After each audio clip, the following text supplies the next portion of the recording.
back to the regularly scheduled podcast programming room. Yeah, it was pretty exciting having an emergency pod. Those are always, they're the best.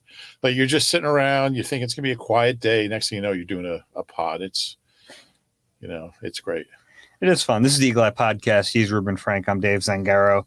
A lot to get to. We talked so much about the Jalen Hurts deal on Monday's emergency podcast, but there's still some more to get into. We have some new details of that contract coming out. Not the full contract yet, but we're getting a sense of what it really looks like.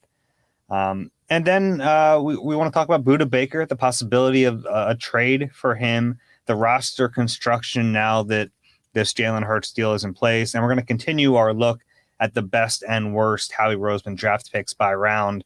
We'll get to the fourth round and the third round at the end of this podcast. But Rube, do you want to start with the new information we have about the Hurts deal? This is via ESPN's Adam Schefter.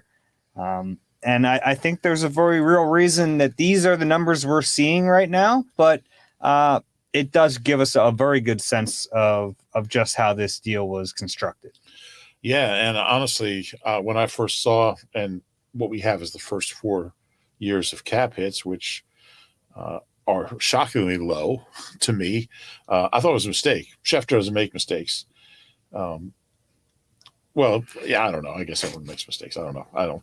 Anyway, I'll change the subject. But yeah, the numbers are really, really low. And 6.15 this year, 13.56 next year, 21.77 the year after, that's 2025, and then 31.77 in 2026. We don't have the numbers for 27 and 28, which are going to be astronomical because to know how much is remaining, you just subtract that 73.25, which is the total of those 4 years from the total value of the contract. And you got to account for that somehow. And that's cap hits in 27 and 28 and dead money beyond 29. And we'll see because, this could all get restructured at some point. But that really gives Howie a lot more room than I anticipated, at least. The first several years of this contract to operate. Yeah, and it basically does it now. I mean, he could structure this in a way where, in a couple of years, they're just converting base salary to bonus money. But this deal is basically like they've already done that. So the only way this deal makes sense, the only way these numbers work is there's a signing bonus right now, which is it gives him some money in his pocket because Jalen is still – he still has that 2023 year from the rookie contract, which pays him relative peanuts.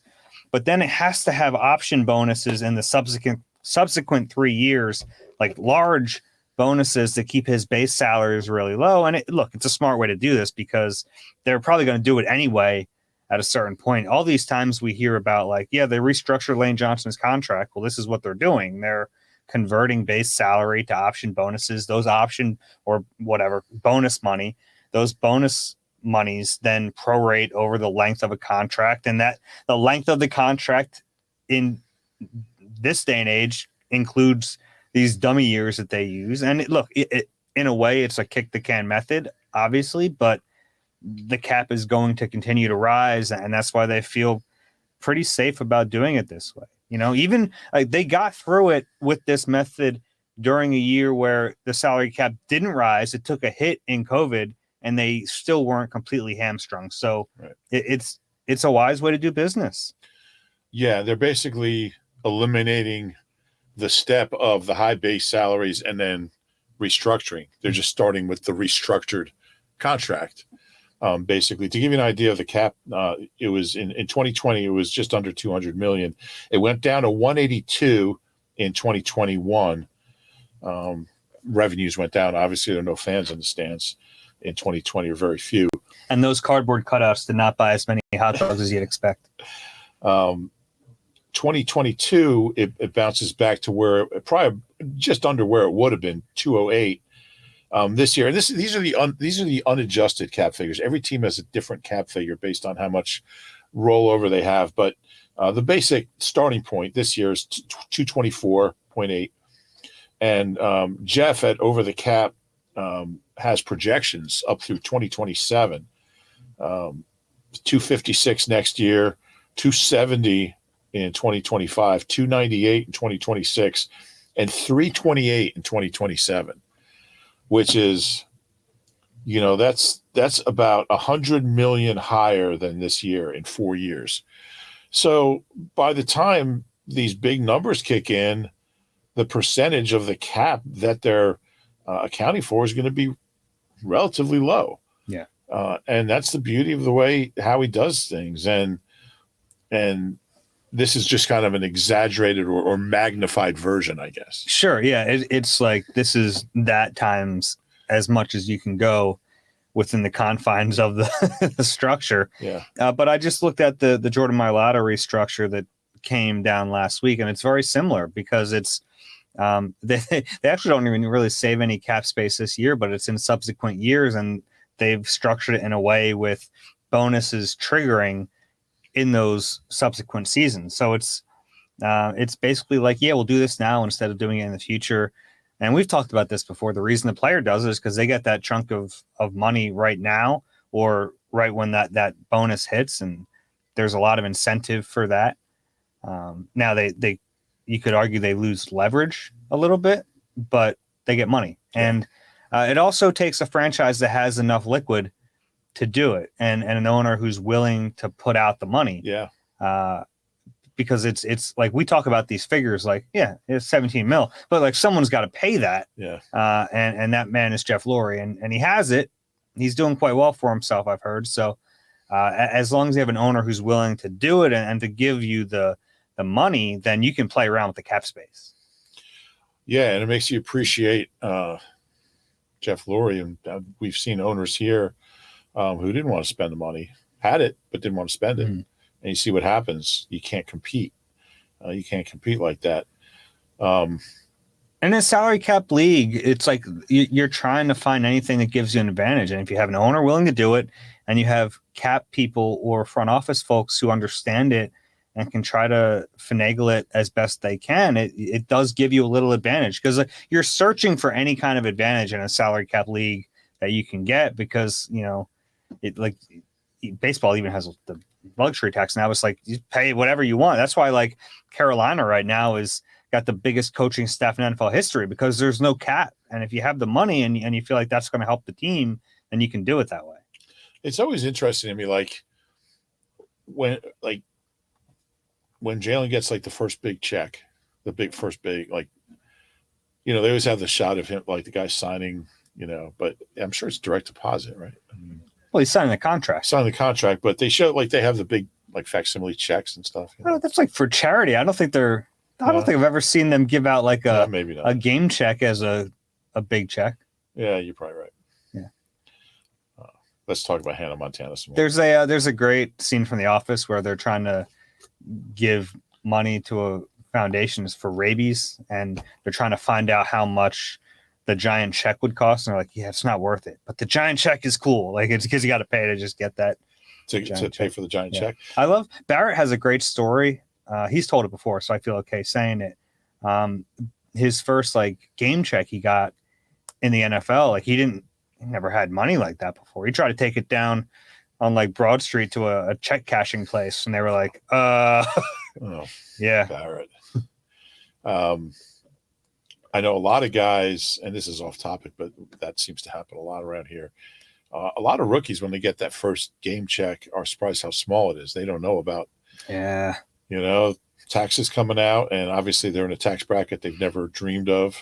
And, I mean, your 401k is coming out of that, and your all that stuff, health benefits.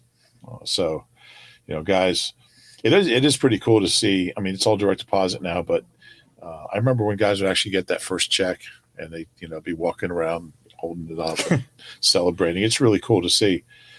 Just one game check can change your life. Yeah, and especially for like a guy who, like, we saw even like Anthony Harris last year, like the Eagles got him a couple game checks at the end of the year. It's like a little, hey, thanks for being around, thanks for doing what you did, and I'll give you a little cash here. And you might be starting for us next year. I've told this story, I'm sure. Marv Hargrove was the kid that showed up at practice at JFK, at JFK, and asked Buddy for a tryout. Marv Hargrove was from Willingboro, New Jersey. He was state Group 3 long jump champ, but he showed up at practice and said he had played at Richmond. He was a pretty good college player, but didn't get invited to any bowl game or senior all-star games or combine or anything. And Buddy ran him. He said, "Come on in, I'll run you." And he had a scout time. I mean, he ran like a 4.44 or something. And Buddy's like, I'll sign you. And he caught a touchdown pass in his first game. I think it was his only catch. And I ran into him. I was working in Willingboro, obviously, at the Burlington County Times, and I ran into him at the grocery store one night. I ran over to get dinner or something, and he had been on the roster like eight or 10 weeks. And I asked him what he's been doing the last couple of years, and he said, "Just living off my Buddy Ryan scholarship." Yeah, it's a lot of money for like us normal folk. Yeah. So anyway, this is a good story. The last little one from one of my favorites from Andrew Brent, who was in front offices for a long time. This is I've seen him say this a bunch. This is a tweet from him calling an undrafted player that they were going to sign and said the bonus is $500. The guy said, "Darn, I only have 100, but I can get you the next week." And Andrew said, "No, we pay you." That's wow. Fun. Yeah. Interesting. Yeah, it's a whole new world out there. And Jalen Hurts is, it's life-changing money. It is like it's a lot of money. Yeah. It's sometimes we got to take a step back and be like, we throw these numbers around. Yeah, I did have a story that just went up on our site, and this is a good time to mention it. I looked up all the quarterback contracts for the Eagles over the last 50 years, and how much quarterback contracts have outpaced inflation is incredible. Just 20 years ago, Donovan signed what was then the richest contract in NFL history. It was $7.8 million per year. Which is that's a good high paying job. It's a good high paying job, even accounting for inflation. I found a website that converts it. That's $13.1 million per year today. Basically, Jalen's looking at, over $50 million a year. And he's the highest. And Jaw's first contract, his first big contract was 5 years, $800,000. That was a total of $800,000, $160 per year, which was pretty good money back in the late 70s. But the thing is, Jalen's contract won't be the biggest for long. It's the rate, and it's amazing what's happened in the last few years. Think Carson Wentz's contract was around 4 years ago. Yeah. And Jalen's is significantly bigger, just like almost double what Carson's was. So it's happened. 4 years, 128. And it's like my head hasn't even caught up to it yet. Like you think quarterbacks, they get paid $25 million a year, like the good ones. And you're like, no, oh no, it's like you're a bad one if you're not getting $40 million a year. Yeah. How much is Daniel Jones getting? No, never mind. Carson got 4 years, $128 million. That deal runs through next year, by the way. Because remember, he signed that with 2 years left. Mm-hmm. So that contract went from 2021 to 2024. That contract doesn't exist anymore, but it was originally scheduled to go through next year, which is crazy to think about. Yeah, things change so quickly. Ben says 25 million gets you Geno Smith. That's a good point. And just for the sake of comparison, the Giants are paying Daniel Jones $162 million, or I should say his combined cap hits over the next 4 years are $162 million. Jalen's are $73 million. Mm-hmm. So this is a good place to then go from here, because we wanted to dive a little bit deeper into how you construct a roster with this player in place. Does the structure of it change how you view it? Because I think the prevailing thought is that you have to kind of alter the way you think about roster construction when you have a player taking up that big percentage of the salary cap. The fact that really isn't the case until much deeper into the contract, and then it's going to be a crazy, crazy amount. Does that change the way you handle things right now and for the next couple of years? I think it does. I think it gives Howie way more flexibility than I anticipated. And And look, I mean, it's going to limit. You can't do everything, but even you look at this year, and I mean, he's going to have the flexibility. Or look at next offseason. If there's a free agent, or if he wants to acquire someone this draft day, if he wants to, if there's somebody who's available that makes sense, he can do it. If I'm saying if that trade involves redoing, which they usually do, redoing the guy's deal, he can probably do it. And certainly these next few years, he's not going to be limited in I think with Howie, we always use the phrase, the Eagles are in cap hell or whatever. They never are. It's a mirage, because he won't let that happen, and he has ways of, and this is certainly one of them. These cap figures, yeah. I mean, they're not completely immune either. Like they lost good players this offseason because they couldn't afford to keep them. Yeah, no, I mean they're not going to be able to keep everybody. They're not going to be able to sign everybody, but they're going to be able to be more flexible than I expected. Yeah, and. Also, I don't know how much losing some guys had to do with money. I mean, like TJ Edwards, like they could have afforded him. I don't think he wanted to stay here. I think he kind of wanted to go back home. I could be wrong, but I mean, they could have afforded him, right? I mean, there's no reason. You can afford anyone, depending on what you. Yeah. Also, I don't know if it's the case that like, at the time free agency started, they didn't know exactly how this contract was going to be structured. And maybe Jalen? Yeah. I think they had a pretty good idea. I would think they did also, just because Howie was so calm talking about it and never seemed too concerned about it. But I wonder, like, I mean, that was, we're talking about about a month ago. It's possible that they hadn't agreed yet on the structure and a way to keep these cap figures down, and he just needed to be more careful and make sure there was enough money to structure it the way it worked for both sides. I'm just speculating, but it's possible. Possible. I would think that this was the structure they had in mind, because there's not really a reason for Jalen to turn down this structure. It doesn't matter if you get game checks or you get, you'd prefer to get the chunk. Yeah. Get it while get it, get it in and put it in the bank or whatever you want to put it into, but get it. I still think my general thoughts on the roster building process hasn't changed. I still think there needs to be a shift.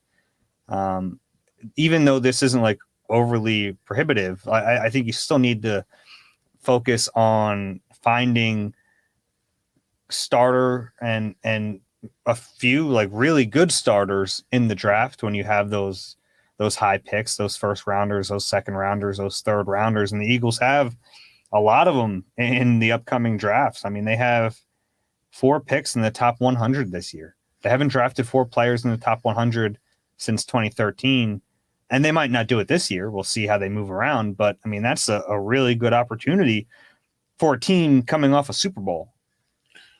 Yeah, I also think that's always the best way to build through the draft. Well, I think there are different ways to skin a cat, right? Like we've seen the way the Eagles constructed both of their Super Bowl rosters were different. And it was like kind of a mix of that, because like you look at the Eagles offense last year, a lot of homegrown.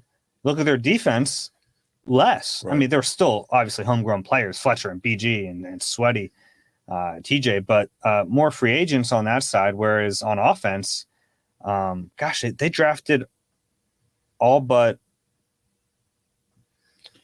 one AJ of their starters, just AJ. Yeah, everyone else is drafted. Well, and one thing that this contract structure does is, I think I could be wrong again, but I think it'll eliminate or reduce the number of 1-year deals. Howie has, because really the last couple years has been a lot of 1-year deals, and I think that's a little dangerous way to go. You don't develop that cohesion and chemistry, and you want guys to you want to teach the guys the culture and the system and the scheme, get them acclimated, and then just build for, that's the beauty of draft picks. Those guys are going to be here for 4 years if they can play. with these 1-year deals, you're constantly. I mean, we're going to see that on defense this year. This defense is going to be, have 5 new starters, 5 or 6 new starters, and because they lost so many guys to free agency. So I think ideally Howie doesn't want to do that, and I would expect that would decrease. Mm-hmm. I mean, a way to do this is to sink money into one side of the football and then draft heavy on the other side. I think ideally you want to have some sort of a balance, but how do you view that? Because now you have the quarterback in place. Do you kind of go all in on offense and say he's got to be the guy? He's got to, well, obviously, like we know that he has to continue to play at a really high level, but do you kind of say, look, we're not going to have the benefit of being as balanced as we were in 2022. I think it's unrealistic to think that, because the talent level is not going to be the same. Do you kind of just go all in on offense and say, yeah, we're going to have to be, because you can look around the league and kind of see that. Like the Chiefs are a perfect example.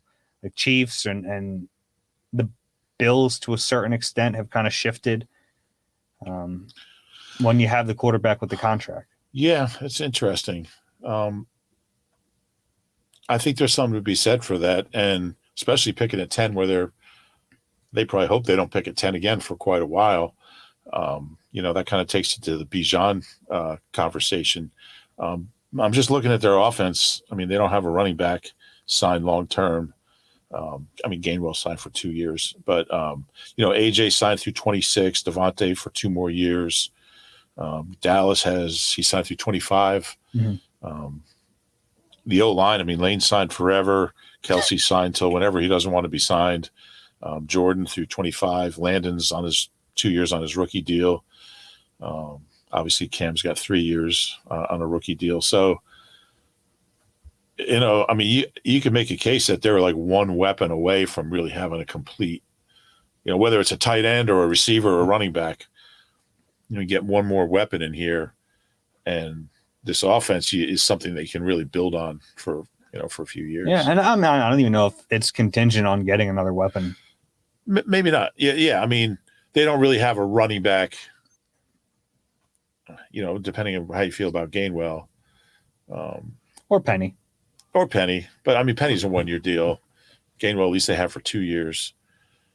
Boston's a 1-year deal. No, they don't really have – they don't really have that position, but you don't need to either. Yeah. So, and it's the one position on that side of the ball where they're going to skimp at times. Yeah. So, I think on defense, it's really different. We can call it up real quick here, but BG. Sweat's signed for 2 more years. BG's gone probably. You have Reddick for 2 more. You have Jordan for, probably 3 more, right, with a 5th year. Milton's here for 2 more years. But the back 7. N'Kobe signed through 25, but we'll see. Slane Bradbury signed for 3 years. Really 2. Avante for 2. So they're not in terrible shape on defense. Reed, they have Reed's rights for 2 more years. Yeah. But then he'd become restricted. So really 3 more years. I'll bet they'll redo him. Getting ahead of ourselves a little bit on Reed Blankenship. Yeah. Getting him an extension. But that's a good segue here, because you mentioned the safety. A hot topic, and we haven't touched it yet, is Budda Baker, safety for the Cardinals, one of the best safeties in the NFL, requested a trade. That news is out there. I don't know how realistic it is, but we know whenever there's a player that becomes available, how he's going to be interested. And this is certainly a position where they need some help. Yeah. The problem here is that Budda already gets paid an awful lot. Yeah. And he wants to get paid more. Yeah. So if you trade for him, you're trying to sign into an extension, and it's that wouldn't be cheap. Well, you wouldn't trade for him without agreeing to a deal, because I think he's up after this year. Well, he has 2 more years, but they're really expensive base salaries. You're talking like 13 and 14 million over the next 2 seasons. Yeah, so that's not going to happen. Howie's really, really, I don't know what the word is, just reluctant to bring in a guy who, from the outside with that kind of salary when there's guys who are here who don't have that kind of salary that aren't going to get that kind of salary. He's a really, really good player. If you can make the numbers work, which I kind of doubt, you would certainly be interested. And how he's going to make a call on every single guy like this that's available. He's excellent. Yeah, he's really, really good. Yeah. I think he's made the Pro Bowl every year of his career. All but one. 5 out of 6 years. Yeah. 2-time All-Pro. Yeah, he's an excellent player. Yeah. He just turned 27 in January. Yeah. But how do you make the money work? It'd be tricky. I mean, if he's not happy getting 13. I mean, I think the Schefter report was that he wants to be the highest paid safety in the league, which is a lot. I mean, even if I think the highest is Derwin James at like 19.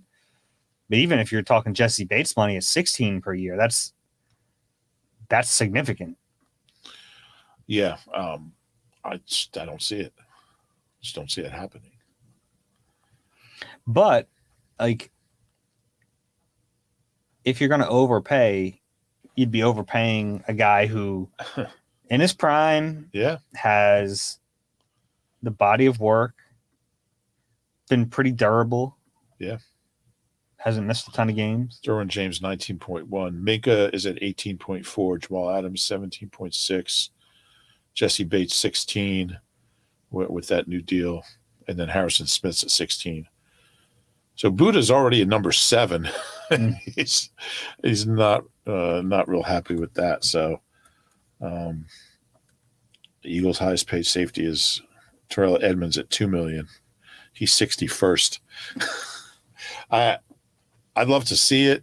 He'd be a fun guy to watch, but I think it's a real long shot. Yeah, it's interesting with the Eagles and safeties because like over the last few years, I think they've wanted to really improve the position, but the numbers haven't lined up with where they want to be organizationally. Like obviously the CJ thing is a little wonky because they tried to, there's a lot of back and forth about that. But like the year before Marcus Williams, like they were interested and then it became a price that they were not interested anymore.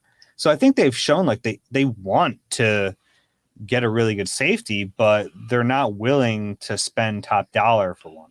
Yeah. Not top dollar, right? I think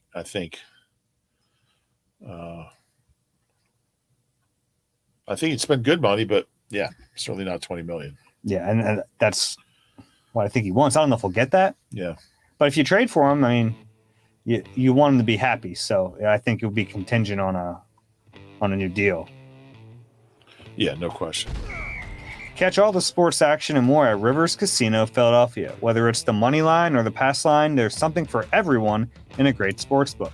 Rivers Casino Philadelphia. Philly loves a winner. Gambling problem? Call 1-800-GAMBLER. Rube, we are up to the 4th round. Oh. We've done 7th. We've done 6th. We've done 5th. 4th. I'm still thinking who's going to be our number 1 worst first-round pick. That's going to be interesting. That's going to be your favorite part of this whole thing. The worst are so much more fun than the best. You know what's funny? So we've written like those kind of countdown stories before. The worst or the biggest busts. Those stories always do way better than the best. Yeah, it says a lot about this city. Yeah, I did a story last year ranking the busts. There's a lot of them. There are a lot of them. Important whenever we do that to remember there are other busts in other cities. Every team has them. All right, let's rate the best 4th rounders and then the worst 4th rounders. Okay, we'll start with the best. Who'd you have at number 1? I went Sweaty. I have Sweat there too. I think he's done enough at this point to have that top spot. And there's not a lot of competition either. Not a ton of competition, but he's a Pro Bowl player who's had double-digit sacks now. Yeah, he's really good, and he's gotten better. And he might still be getting better. Yeah, you could always see that there was something special there. Mm-hmm. And I love talking to his teammates about him, like the guys who were here in 2018 when he got drafted, because they were like, "Oh, there's something there if he can figure it out." And with a guy like that, you never really know. He only played 7 games as a rookie, and then he got a cough ankle injury, and they shut him down. He needed to put on more weight. And Was there hardware in there? he needed to figure that all out. But he's a really good player. Yeah. I had a good time with him in Arizona. Probably the longest conversation I've ever had with him. That last day of availability, I guess it was Thursday. He's a really funny guy. He really is. Yeah, and he kind of shy with media, so he doesn't really like put on a show. He doesn't like press conferences. He doesn't like scrums. Yeah. Is his thing. When I need to talk to him, I meet him out in the hallway because he doesn't want to get packed. Yeah. Well, I went up to him. I think I was doing a story on. I was just doing a story on the notion of team rush, group rush, and I sat down at his table. There's no one around, and I said, I know you don't like doing this, but I just got one quick question. He's like, no, whatever you got, and he was great. But anyway, I got him number 1. Yeah, and who do you got number 2? I have Avante number 2. Yeah, same. Which is, that 2018 draft might be Howie's best draft ever. Didn't have a first round pick. Yeah, well, he did. He traded out of it. Didn't end up making it first, but that's a heck of a draft. Yeah, it was. And Avante, the player, you really like him. It's just the injuries have been an issue, and he's so good that when he gets hurt, they really miss him. Mm-hmm. I hope we don't agree on all these. Number 3, who'd you have? I went with Boykin. I went Jack Driscoll here. Yeah, I have him 4th. Yeah, I have him switched. Boykin the peak was great. Yeah, it was a short-lived peak. Yeah, I figured Driscoll hasn't really had that peak yet. So, but yeah, Brandon Boykin is actually, I believe, the last Eagle with 6 interceptions in a season. No, CJ. Did he have 6 last year? Yeah, you're right. Yeah. I can remember a couple months ago, not much more than that. See, I remember 13 better than 22. But yeah, he had that one really, really good year. They had a bunch of injuries.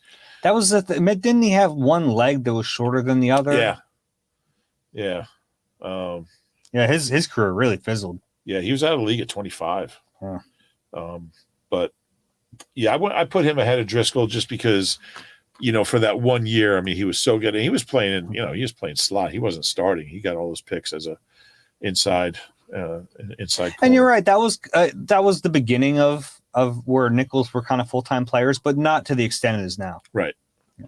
Right. All right, the 5th one was a little tricky. There wasn't I think those top 4 were pretty clear cut. I guarantee we have someone different. Do you have Mac? No. Okay, I thought you were. I put Jalen Watkins. I put Alex Henry.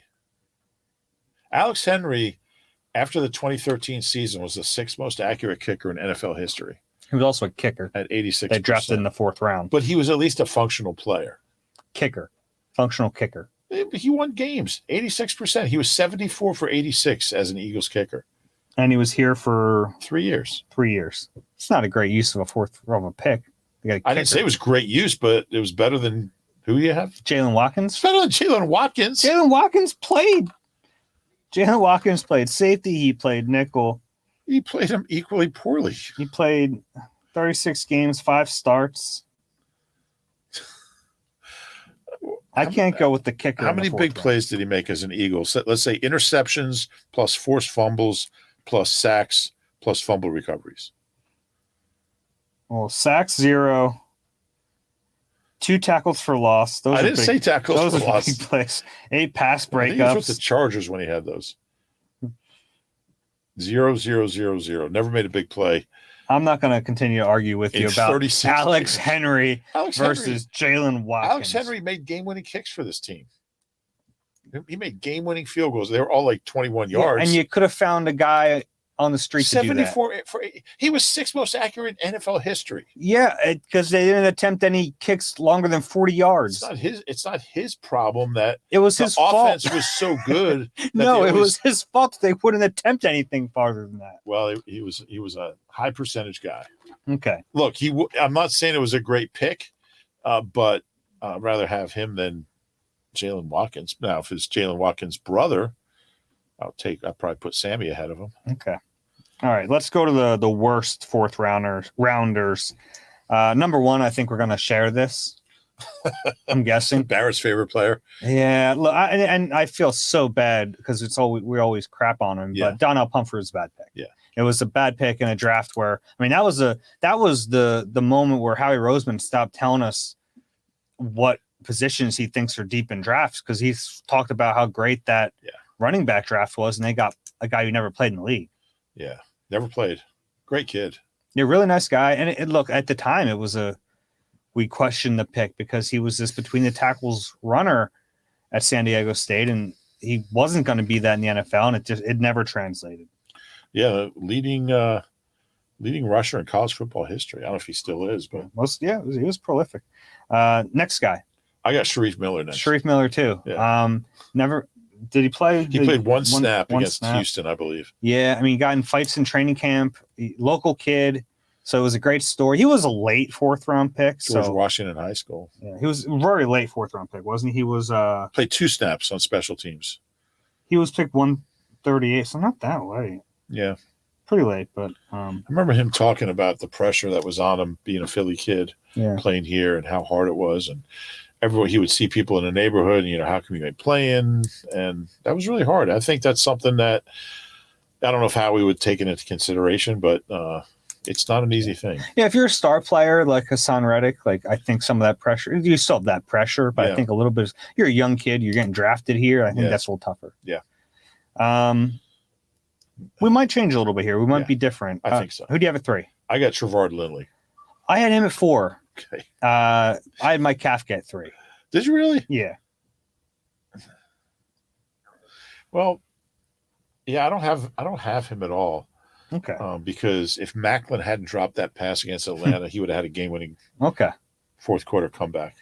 Trevard was not very good. 4th rounder out of Kentucky. I remember one of my first assignments working for then CSN Philly was I was at training camp, and Trevard was 2nd-year player at that point. 2011 didn't make the team. Didn't make the team, and he had struggled, and my job was go talk to Trevard Lindley and get a story. I did not know that was going to be like trying to juice a rock. I mean, he was not a good talker. He was always good with me. Trevard Lindley didn't like me. Trevard Lindley played that 1 year. He did have an interception that won a game. Or clinched a win over the 49ers. You remember that at the goal line with like 30 seconds left? I kind of do. He picked off Alex Smith, and the Eagles beat the Niners maybe 27-20 or something. So you had Trevard at 3. Who'd you have at 4? I had Keenan Clayton. I had Keenan Clayton 5. Okay. Keenan Clayton ahead of his time. I don't know if I look at Keenan Clayton, undersized linebacker. He was in 2010. Keenan Clayton was, 6'2", 220 as a linebacker in 2010. Trailblazer. What if he gets drafted now? All pro, Keenan Clayton. I think not. Okay. Where do you play, Oklahoma? Keenan? Yeah. I think so. Yeah. So we obviously have someone different at 5. Well, no. No, I had Keenan at 5. I had Trevard at 4. Oh, I have Casey Matthews 5. That's fair. Just family name. I don't know. Just that. He played a lot. He did. He started more games than I realized. But he wasn't good. He was bad. Yeah. Started 15 games here. He never played anywhere else after he left. Another guy who's out of the league at 15, at 25, 2.5 sacks in 4 years, 114 tackles. Yeah. I probably should have had Kafka in there, but I give him some credit for his coaching ability. I don't know if that's why they drafted him. And some of the other names we didn't mention because there were some others. Matt Collins, well, we mentioned it, but we didn't have him on the list. Matt Barkley. Still in the league. Our buddy Clay Harbor on here. Yeah. I thought was firmly in the middle. Yeah. He had a nice career for himself. How many years did Clay play? Clay did. And he ended up played 7 years. 3 years in Jacksonville. He was better in Jacksonville. Numbers were better in Jacksonville. He's had a really bad injury with the Patriots, I think he said. Yeah. Big fan of the podcast. Yeah, his best year in Philly was 2012. 25 catches, 186 yards, 2 touchdowns. He could play a little bit. Yeah. He had talent for sure. Solid. I remember watching him. He was one of those guys I'd watch up at the practice fields during the lockout. There a lot. Yeah. Clay needs to get into broadcasting. He is in broadcasting. Is he? Yeah, he does some. I see him doing some stuff with NBC Sports Chicago. Oh, really? Yeah. Oh, good for Very him. good. Yeah, because he's Has that Twitter presence. He's good. he's smart. He's funny. He's very analytical. Yeah. All right. Wasn't he on one of those reality shows? A dating show, I believe, right? What was it? A dating show. Oh, okay. I think. Let me make sure. Clay's probably, if he's not, he's sitting at home like, what the hell, Dave? Yeah, Bachelor. He was on The Bachelor. Really? Yeah. Did he win? I don't know. Is that the one where you like give a flower to some woman or something? Yeah, you're on top of it.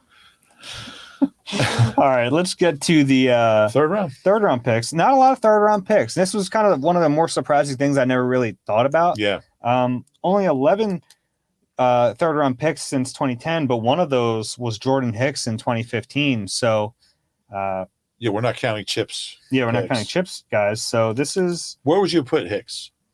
And the good list. Well, yeah.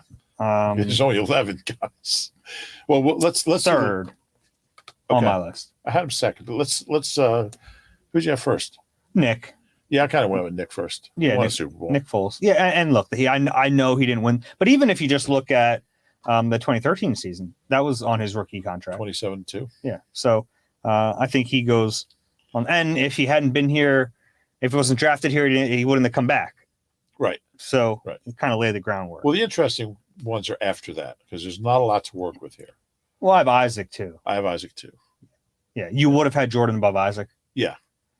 I could have been swayed that way. Yeah. He was really good when he was healthy. Jordan? Yeah. Yeah. And Isaac had injuries too. But and Isaac got really good. But yeah.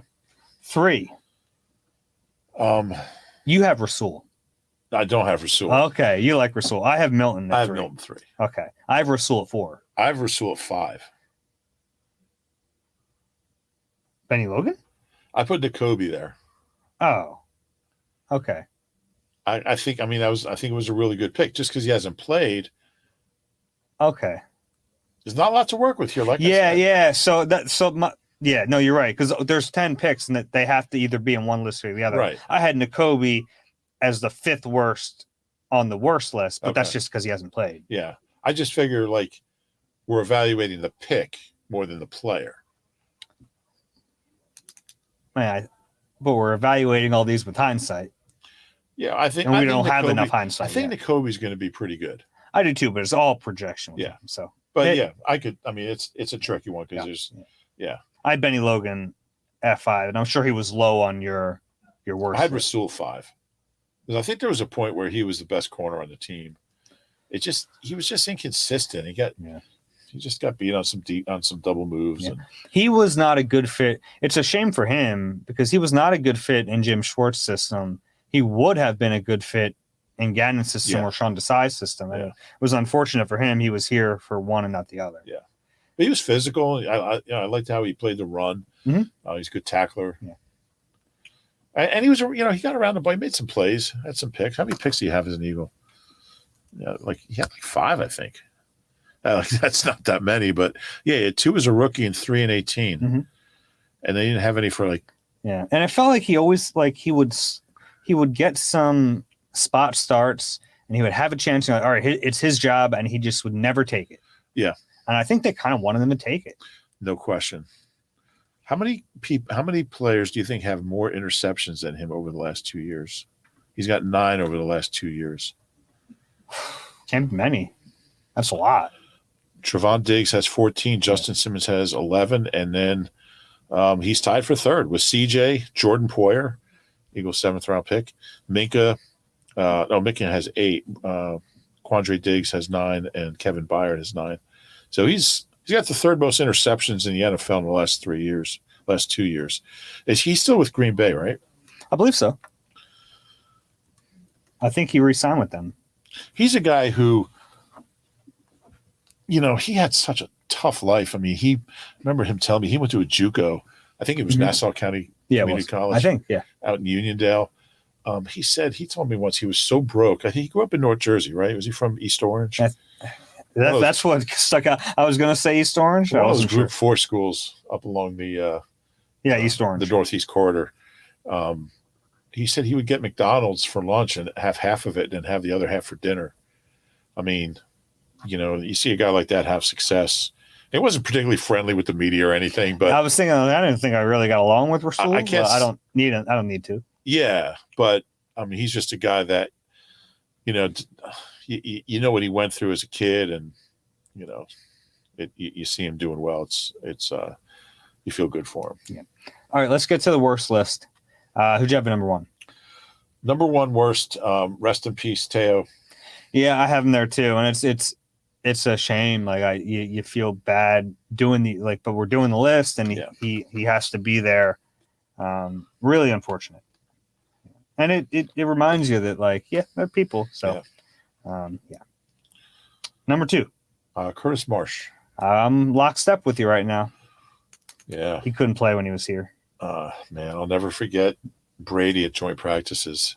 I wasn't there for that, but I've heard those tales. He went after him like 20 straight plays. Yeah, and he was like 20 for 20. Became his teammate, right? He did.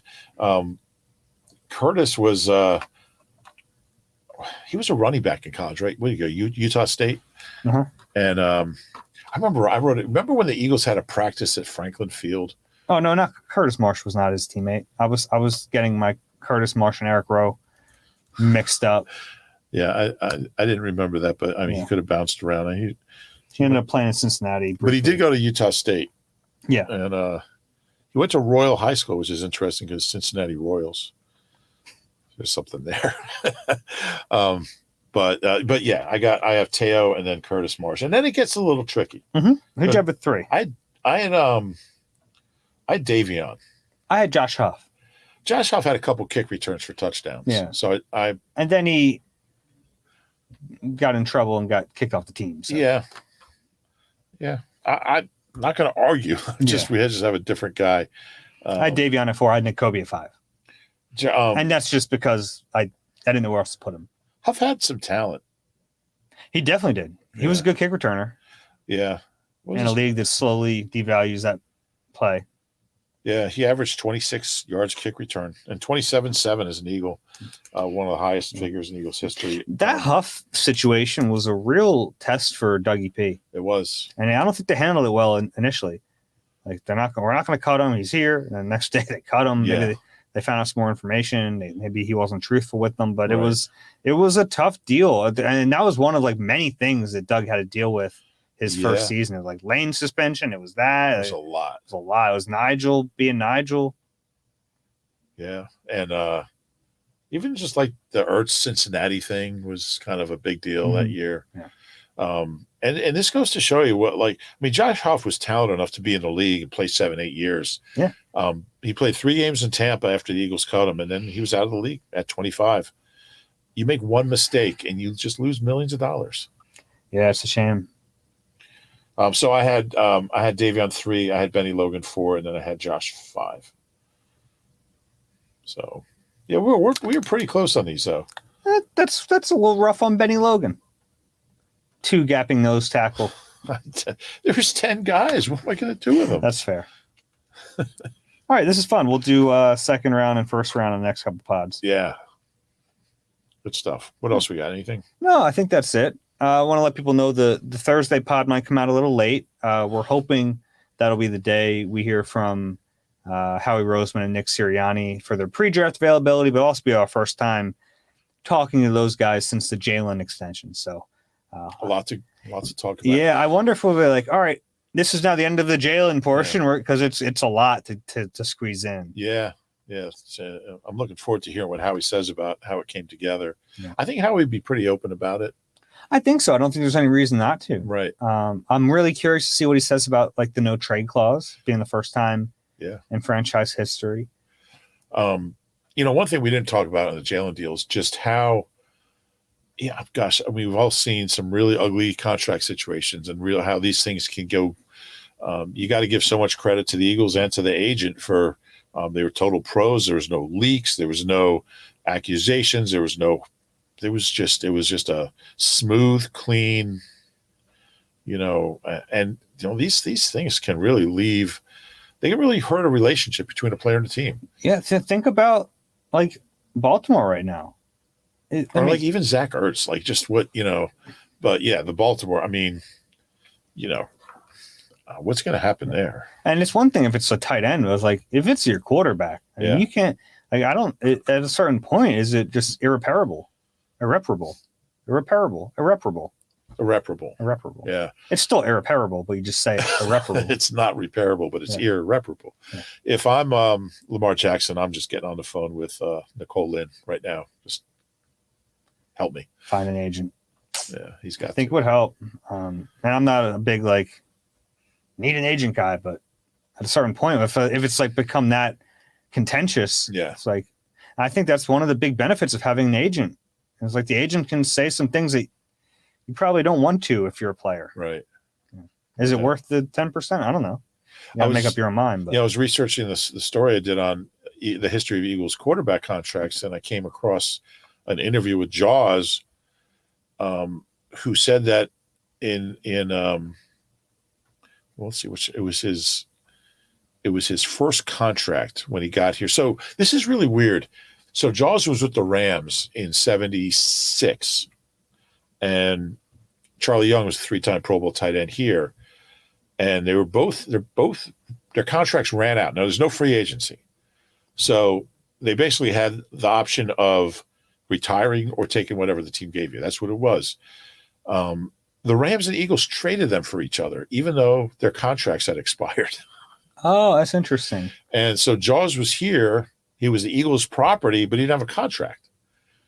And talks with his agent was a guy named Steve Deutsch, and they broke down, and Jaworski said he started negotiating his deal. He said he went in and finalized it. I hope he fired his agent first. Well, I know John Lango was his agent the next time his contract came up, so whose son is the basketball coach at Colgate. Yeah. Matt, yeah. How about that? Former tennis star at Moorestown. All right. I think once we start talking about Burlington County tennis, it's time to tell you, if you enjoy the Eagle Eye podcast, Mike Sell, please rate and subscribe wherever you get your pods. If you're watching on YouTube, please click the like button and subscribe there as well. That's it for Reuben. I'm Dave. This has been Eagle Eye. We'll talk to you soon.